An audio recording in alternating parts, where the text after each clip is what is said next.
పోసాని కృష్ణమురళి గారు ఎప్పుడూ కూడా ఒక పద్ధతిగా మాట్లాడేవాడు. ఏ రోజు కూడా పద్ధతి దాటి మాట్లాడింది లేదు.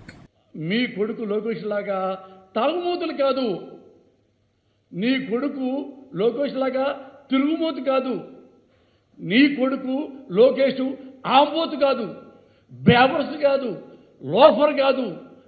ఒకడు ఒక పార్టీని కబ్జా చేసి అది తీర్పులు అటు ఇటు మార్పించి ఆ పార్టీ నాదనే లాగేసుకోవడానికి అమ్మాయిని పంపించారు. లాంటి పవన్ కళ్యాణ్ లాంటి దొంగ కొడుకులు అసలే బతలే ఈ లోకంలో. క్షేమాన్ని పవన్ కళ్యాణ్ సిక్కులేని నా కొరక. అల్ ఖైదా అంటే ఎవరు గుర్తొస్తారు మనకి? Bin Laden. హెరిటేజ్ అంటే ఎవరు గుర్తొస్తారు? చంద్రబాబేగా. మనోడు చంద్రబాబు కొడుకు కాదా? వాళ్ళ అయ్య సొమ్మిడిది కాదా? వాళ్ళ అమ్మ సొమ్మిడిది కాదా? వాళ్ళ భార్య సొమ్మిడిది కాదా?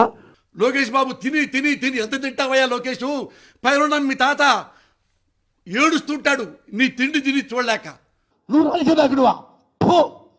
బోకర్ కాడి నువ్వు, లోపర్ కాడి నువ్వు.